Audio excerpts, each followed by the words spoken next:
I'm a healer. I've been a healer for most of my life, since my 20s. I'm a soul healer. For me, healing is really about making whole. And I think everyone who comes to the goddess movement is wounded in some way or another. Everyone who lives in patriarchy is wounded by patriarchy. So healing is about how to help people deal with their wounding, how to heal them. So we do different kinds of healing. We do physical healing, emotional healing, spiritual healing, psychic healing, all lots of different ways. And it, to me, is a fundamental part of what we're doing here.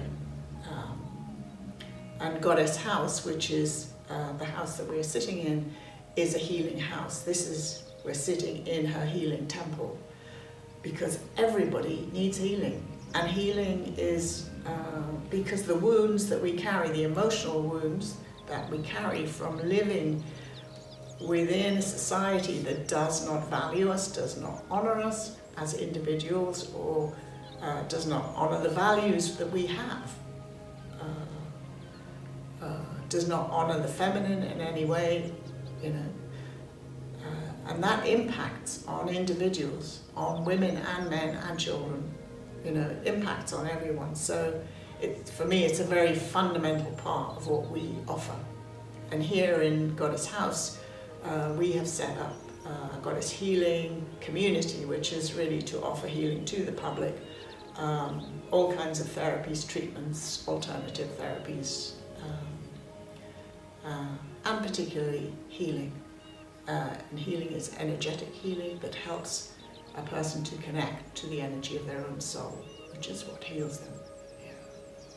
Yeah, but I guess healing is alignment with your soul path, really, fundamentally, and whatever that is. Whatever that is.